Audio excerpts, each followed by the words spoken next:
Today's video is sponsored by the Wellness Company with their medical emergency kit. So welcome back to Outdoors with the Morgans. It is a miserable day today. All our snow melted last night. We had rain on and off, I guess since yesterday afternoon.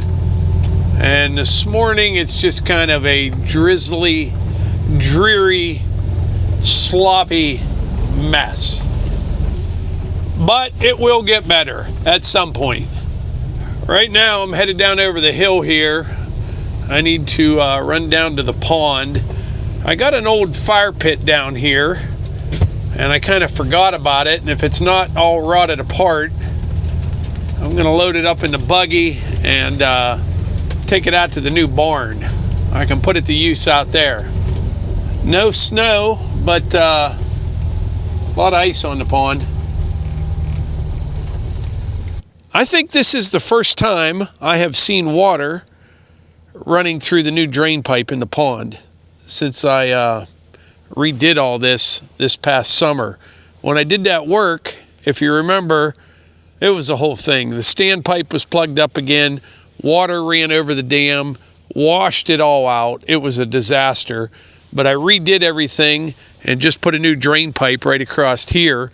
But when I was done, it didn't rain for like a month and a half. When I set this with the laser, I did so in a way that I would get the most water in the pond as possible. And I would say mission accomplished. It's actually, I'm glad it's not 2 or 3 inches higher, to tell you the truth, because the pond is full. Over there by the buggy, that's the low end, there's probably only about 6 inches, I don't know, maybe 8 inches, and it would run over the dam. But this pipe right here will handle anything that comes at it. It's bigger diameter than what the standpipe was, and that worked for years until it got all plugged up. It outlets over here, you can see water running out of it, and I got a little rock line ditch going down to there, and then there's a real big culvert that crosses under the road. Had I not fixed this past summer, this would have been gone. There wasn't much left holding it. But yeah, look at that water level. It's never been this high. Filled to the brim. I'll show you what this looked like before we fixed it. Yeah, we're gonna get this fixed. Been dragging my feet too long on this one. Look at that. Yeah, so this is that little fire pit. It's been down here for a couple years. The kids would use it down here when they're ice skating on the pond or playing hockey. Looks like it's still in pretty decent shape. This is one of those ones, I think I got it like at Bass Pro or something. It's decent, but it's nothing like a Brio pit. You know, these things rot out after a couple years. There's just not much to them. They're not real expensive, but they're just not going to last like that Brio we have.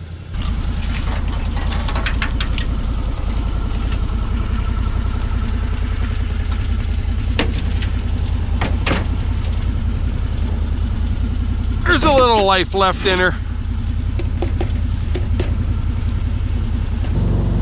I always check on the big oak when I come down here. This is one of the biggest trees on the property. Big old red oak. It's over 4 feet in diameter. That's a big one. There's a big limb down over there, and I thought it was off of this tree, but it's not. It's off of one over there a little bit farther.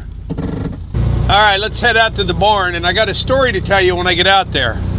So 2 nights ago, I was coming out here, and I got right to this point, right up here on the high part, and I could see out there to the food plot, and I could see a deer down there.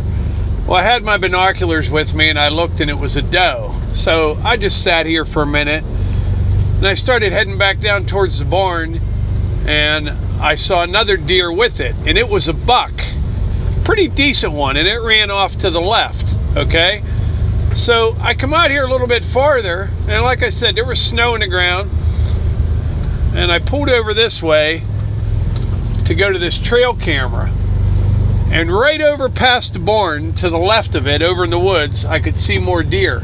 So I pull up the binoculars, and there were 4 more buck over there together. So that was 5 total that I saw on the way out. 2 of the ones over on the other side of the barn were pretty nice. So I thought, boy, I'm on a roll here. So I get back in the buggy after I swapped batteries out, and I headed down to by Levi and Kate's place and down to Maple Grove. And on the way down, I didn't see anything. Coming back up, I saw that real wide, I call him flat top. He's real wide, just not real tall. I saw him down towards Levi and Kate's. So that was number 6, okay? I come up here a little bit farther, and I'm on this trail over here behind me, and the mini cabin is straight across from me, maybe 150 yards. And down in that valley, I saw 3 more buck. Not the same ones of any of the other ones that I saw. So in a matter of 15 minutes, I saw 10 different buck. And I have never, all my years of living here on our property, or even, on my parents' property that joins this, I have never seen 10 different buck or 9 different buck in one day. Never happened. And that real big one that was out here the other night, this is funny. I asked grandson Ty the other day, I said, hey, did your dad show you that picture of the big boy? That's what he calls the big bucks. And he said, I don't think. He goes, show me. So I show him a picture or a video clip of that deer. I go, what do you think of him? And he looked at me and he goes, is there a bigger one?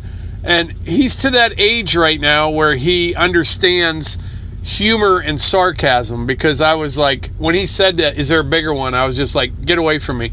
And he just started laughing. He thought that was hilarious. So, but yeah, 9 buck in 15 minutes. Never in my life. A couple years ago, Melissa and I were on a trip to Yellowstone, and I started to have some severe tooth pain here on my left side. By day 3, it started to get pretty serious. I knew the tooth was infected. I had some swelling. By this point, it was the weekend. Well, we spent about a day and a half wasted trying to find like an urgent care or somewhere to get into. It wasn't until Monday morning that I was able to get it taken care of. Now, if you have a similar medical inconvenience, you need to hear a word from today's sponsor, The Wellness Company, and their medical emergency kit. So let me ask you this. What if the sore throat and fever that hit you overnight did not mean missing work, begging for a last-minute doctor's appointment, or wasting hours at urgent care? Instead, you could walk into your cabinet, open your medical emergency kit from the Wellness Company, match your symptoms to the doctor's recommended guidebook, and start treatment immediately. This is not a first aid kit. It's a mini urgent care at your fingertips. Inside are 8 core medications, including ivermectin, a generic Z-Pak, amoxicillin, and covering over 30 common conditions when hospitals or a doctor is unavailable. No waiting rooms, no pharmacy lines, just the right medicine when you need it. Every home should have one. Worried about expiration dates? A U.S. military study published in the National Library of Medicine found that 90% of the 100-plus core meds remain safe and effective for up to 15 years beyond their listed expiration. Ordering is simple. At checkout, complete a short intake form and a licensed doctor will review and fill your prescriptions. Your kit arrives in about a week. Be prepared and save yourself time and money. The medical emergency kit puts urgent care in your hands. Head to twc.health/Morgans and use code Morgans to get $30 off plus free shipping. Don't let illness catch you off guard. That's twc.health/Morgans and use code Morgans to save $30 off plus free shipping. Kits available to U.S. residents only. All right, we'll head over to the barn here, drop off the fire ring. Matter of fact, I might even try starting a fire. You get so much scrap putting up this board and batten because I'm cutting all the lumber at about 10 feet, 6 inches in length. And what you need is just a little under 10 feet. So you get a lot of scrap. I could put this inside. I don't think it'd really hurt anything, but we're gonna leave it outside.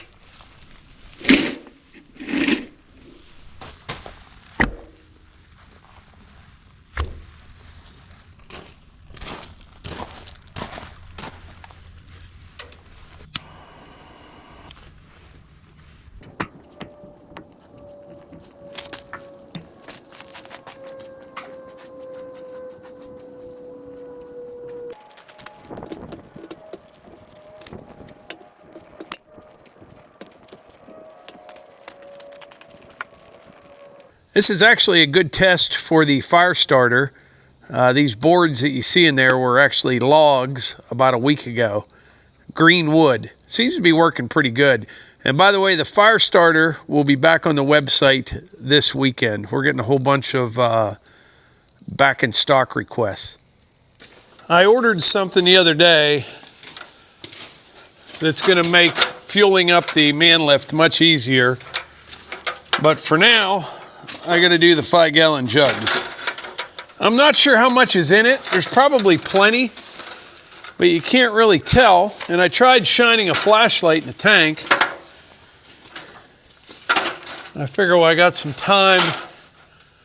Might as well put a little fuel in here. Yeah, this is not the easiest way to do this. So I got a question for you guys. Anyone that knows the answer gets bonus points. I was up here fueling this up, and I noticed this. What is that? There's a little red light, little green light flashing, and you know, everything's turned off. Try to read what that says. I have no idea. Let's do the Google. You know, I had a hunch, and I was actually right. This is a GPS tracker. I bought this from Lepo Rents. They're a rental company. They must have these on all their equipment, which I probably shouldn't tell everyone on YouTube that. But I just did, by accident. All right, it's burning.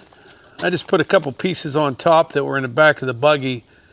Some soaking wet cherry and a piece of oak on there. But the pine has definitely caught fire. I'm glad I don't have to burn pine in the wood stove. A lot of crackling and popping and banging and smoke.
All right, I'm down here at the sawmill, just finishing up a log I had on there, but I got some more 1x10s. These are different colors because that got rained on. They will look pretty much the same, but the one I have on there for battens isn't the best, but I can use some of it. You want clear logs for the battens, and I'll show you why.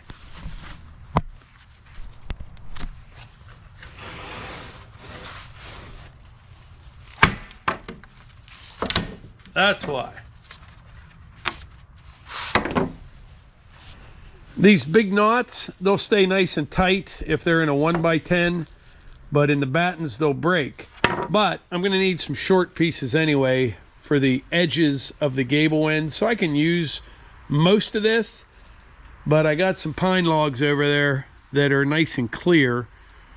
And what I ought to do is just keep sawing 1x10s and then pull one of those out and saw all battens out of it, out of a clear log. And you won't have this problem right here. So did I ever show you these knives?